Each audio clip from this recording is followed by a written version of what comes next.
নমস্কার বন্ধুরা, আমি সুস্মিতা কুকিং ডায়েরিতে আপনাদেরকে সবাইকে স্বাগত জানাচ্ছি। আজ আমি আপনাদের সাথে শেয়ার করব একটি স্ন্যাক্সের রেসিপি।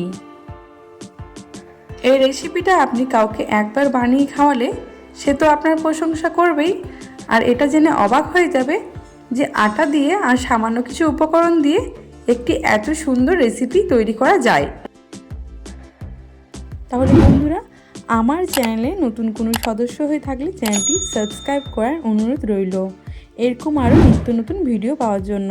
তাহলে চলুন রেসিপিটি দেখে নেওয়া যাক। এই রেসিপিটি তৈরি করার জন্য প্রথমে এখানে আমি 1 কাপ পরিমাণে আটা নিয়ে নিচ্ছি। আপনারা চাইলে এখানে ময়দার ব্যবহারও করতে পারেন।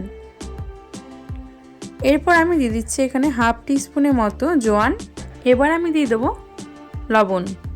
লবণটা আপনাদের স্বাদ অনুযায়ী ব্যবহার করবেন। এরপর আমি দিয়ে দিচ্ছি 2 টিস্পুনের মতো রিফাইন্ড অয়েল।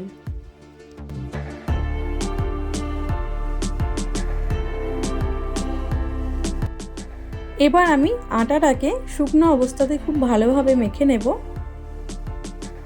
তারপর মেখে নেওয়া হয়ে গেলে আমি অল্প পরিমাণে জল দিয়ে আমি একটা ডো তৈরি করে নেব।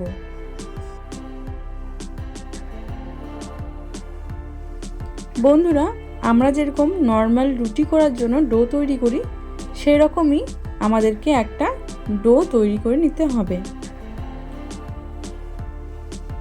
আটাটা খুব ভালোভাবে আমার মেখে নেওয়া হয়ে গেছে, এটা আমি সাইডে রেখে দেব সেট হওয়ার জন্য। এরপর আমি নিয়ে নিয়েছি এখানে মিডিয়াম সাইজের 4টে আলু সেদ্ধ। এরপর একটা ম্যাশার দিয়ে আমি খুব ভালোভাবে আলুগুলোকে ম্যাশ করে নেব। আপনাদের কাছে যদি ম্যাশার না থাকে তাহলে আপনারা কিন্তু গ্রেটার দিয়েও গ্রেট করে নিতে পারেন, যাতে করে এর মধ্যে কোনো ডেলা ভাব বা লাম্পস না থাকে। এরপর আমার এটা খুব ভালোভাবে ম্যাশ করা হয়ে গেছে। আমি একটা পাত্রের মধ্যে এই আলু সেদ্ধটাকে তুলে নিলাম। এরপর আমি এর মধ্যে দিয়ে দিচ্ছি একটা মিডিয়াম সাইজের পেঁয়াজ কুচি। এরপর আমি দিয়ে দেবো এখানে ছোট সাইজের একটা টমেটো কুচি। টমেটোর বীজগুলোকে আমি বের করে নিয়েছি। এরপর আমি দিয়ে দিচ্ছি এখানে 5টা কাঁচা লঙ্কা কুচি। ঝালটা আপনাদের যে যার অনুযায়ী ব্যবহার করবেন। এরপর আমি হাফ টিস্পুনের মতো গোটা জিরে দিয়ে দিলাম। সামান্য পরিমাণে আমি এখানে হিং দিয়ে দিলাম। হিঙের স্মেলটা যদি আপনাদের পছন্দ না হয় তাহলে স্কিপ করতে পারেন। এরপর আমি এখানে দিয়ে দিচ্ছি ভাজা ধনে জিরে গুঁড়ো হাফ টিস্পুনের মতো। এরপর আমি দিয়ে দিচ্ছি এখানে স্বাদ অনুযায়ী লবণ।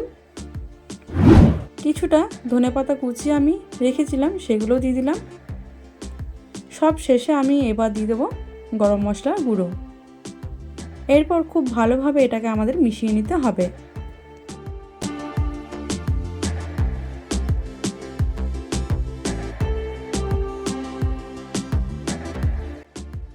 বন্ধুরা, আমার কিন্তু আলুটা খুব ভালোভাবে মিশিয়ে নেওয়া হয়ে গেছে। এরপর আমি এটা সাইডে রেখে দিচ্ছি।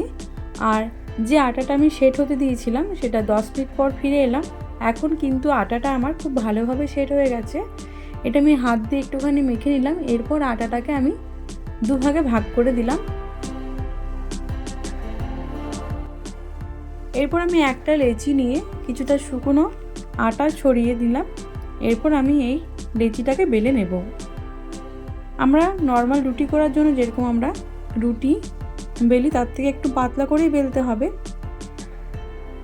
বেলা হয়ে গেলে আমি যে স্টাফিংটা তৈরি করে রেখেছিলাম আলু, সেই স্টাফিংটা উপরে একটু চামচের সাহায্যে ছড়িয়ে দেব। বন্ধুরা, চামচের সাহায্যে কিন্তু এই স্টাফিংটা খুব ভালোভাবে লাগানো হয়ে গেছে। এরপর আমি রুটিটাকে ফোল্ড করে দিলাম। এক সাইডে খুব ভালোভাবে ফোল্ড করা হয়ে গেছে, আর এক সাইডে আমি সেম প্রসেসে ফোল্ড করে নেব।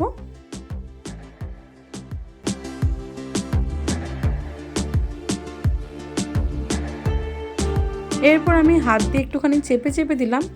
এরপর রুটিটাকে উল্টে দিয়ে আমি একটা বেলনার সাহায্যে ভালো করে বেলে নেব। হালকা হাতে বেলতে হবে, যাতে করে স্টাফিংটা আমাদের বাইরে না বেরিয়ে যায়। এরপর সাইডগুলো প্রথমে আমি ভালো করে কেটে দিচ্ছি। এরপর ছুরির সাহায্যে খুব ভালোভাবে পিস পিস করে আমি কেটে নেব।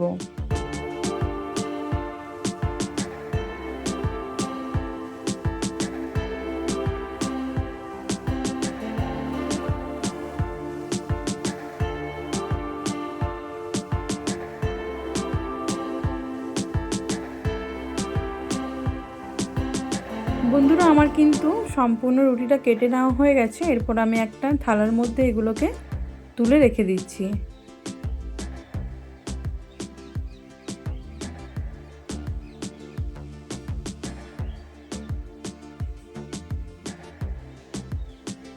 সমস্ত আটার যে নাস্তাগুলো ছিল সেগুলো আমি তুলে রেখে দিলাম। এরপর আমি একটা মিক্সিং বোল নিয়ে নিলাম। মিক্সিং বোলের মধ্যে দিয়ে দিচ্ছি 4 টেবিল স্পুনের মতো ময়দা। এরপর আমি সামান্য পরিমাণে লবণ দিয়ে মিশিয়ে নেব। এবার আমি অল্প অল্প জল দিয়ে একটা পাতলা ব্যাটার তৈরি করে নেব। প্রথমে আমি সামান্য জল দিলাম, এরপর ভালোভাবে মিশিয়ে নেব যাতে করে এর মধ্যে কোনো ডেলা ভাব বা লাম্প না থাকে। তারপর আবারও একটুখানি জল দিয়ে আমি পাতলা একটা ব্যাটার তৈরি করে নেব।